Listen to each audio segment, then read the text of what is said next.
Welcome to our new space.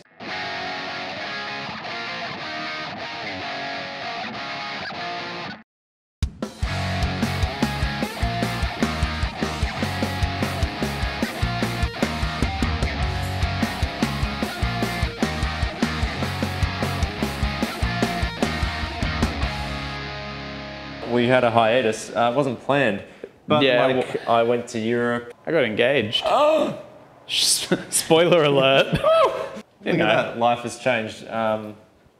We've changed. We've grown. We have. We're not the simpletons that we were 2 days ago. We are a whole new breed of simpleton. Look, at least our hiatus wasn't writer's strikes. Oh yeah. We didn't screw up a bunch of TV series. Yeah. Didn't shorten my favourite TV series at the time by like 5 episodes. But unfortunately, we're back as uneducated as ever. Yeah. And we're here with another beer, the Brick Lane Red Hoppy Ale. We've both had this a few times. Look at this. Oh, look at that. It's like I'm making a cocktail. Although I've had it a bunch of times, I don't often get like fancy about it at home. I just drink it out of the can. Yeah, no, like often I'll just grab a beer and just crack it. Unless I'm like, wow, this is a limited release and you've maybe recommended it like crazy, and I'm like, okay, I really need to Give it effort in. Give it thought. My beer drinking outside of Schooner Hopp is not for effort. It's because I just want to chill. A lot of malt character straight away. They call it a red hoppy ale, but the moment anything is prefaced with red, I know I'm going to get caramel malt. Yeah. It's just, that's going to be the driving factor. Straight off the bat, it's there. Like it's full and it's the first thing you get. Yeah. So that's pretty cool. It's very sweet as well. When they were kind of really introducing it into beer festivals, I think before it was even canned, or maybe around the same time, they were serving it at beer festivals with ice cream.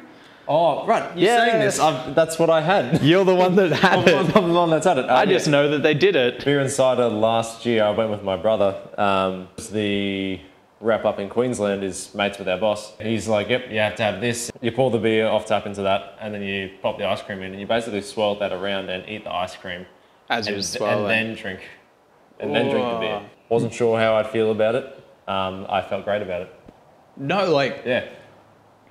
Really cool, I think what I do like about it is that they're not being like, this is a dessert beer. Yeah. Yet you can enjoy it as a beer, and I can imagine enjoying it as a dessert type thing. I would actually be happy. Summertime, having a barbecue, we've had other beers, and then we're like, we've got a couple of 6-packs of this red hop ale in the fridge. We've also got ice cream. And just doing it. And then just make our spiders ourselves, because it's just such a cool way to have beer. You know, not for purists, of course, but for us it is.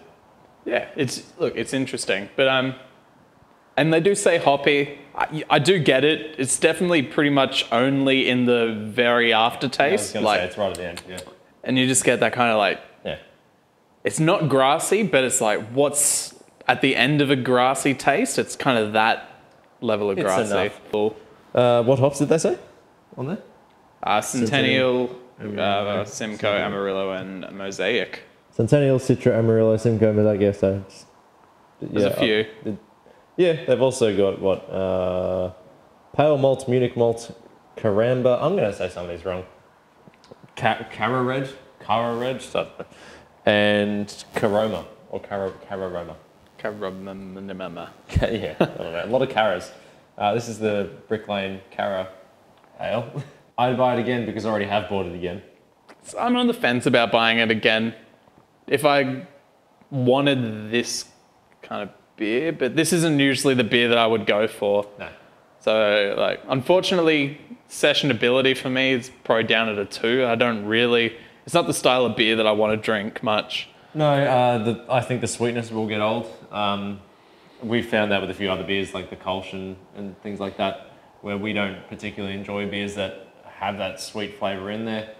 So yeah, I feel like that does hinder the sessionability for us. I really love the opening flavour of it. They say it's moreish, you know, that's the term moreish. A lot of them are saying that. But I don't find it moreish at the end. I just recalling that opening flavour makes me want to have another sip. Yeah. For me, I'm happy with having it, but it doesn't necessarily make me want to drink more, but it doesn't make me want to put it away and leave it. It's just in this weird kind of middle area. It's not very bitter, so bitterness is about a 2 as well. Yeah. And that's usually a selling factor for you anyway. Yeah. You like a good bit of bitterness. I like bitterness. Yeah. And I like sessionability. Yeah. Whenever they can nail a bitter sessionable beer, whew, that's what I'm about. And then aftertaste, I actually really enjoy. I'm going to give it a 4. There you go. Because it does go from that sweet into, just because no other beer that I've had does it, it goes from sweet into like a grassy, dry aftertaste, and nothing else does it. So it's, got a high mark for that. I just realised I've given no numbers. I would not entirely disagree with the numbers that Corey has given. Give or take 0.5 of a mark either way on any of those things. Fair enough.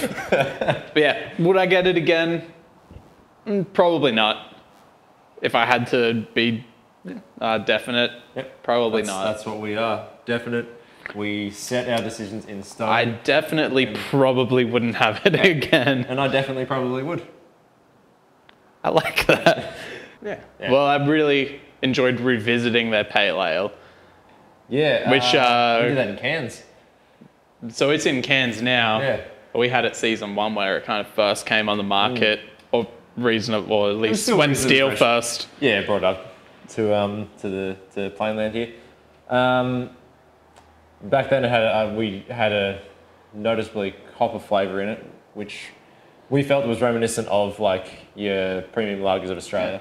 Which like a lot of people involved in it are the sports guys. Yeah, so have been represented by like VB, Forex. They all come from that kind of area, or at least that background of beer. So we weren't surprised when we got those flavors. Didn't find that in the can though. But no, in the can, that went away. It just became a really light, sessionable, fruity pale ale.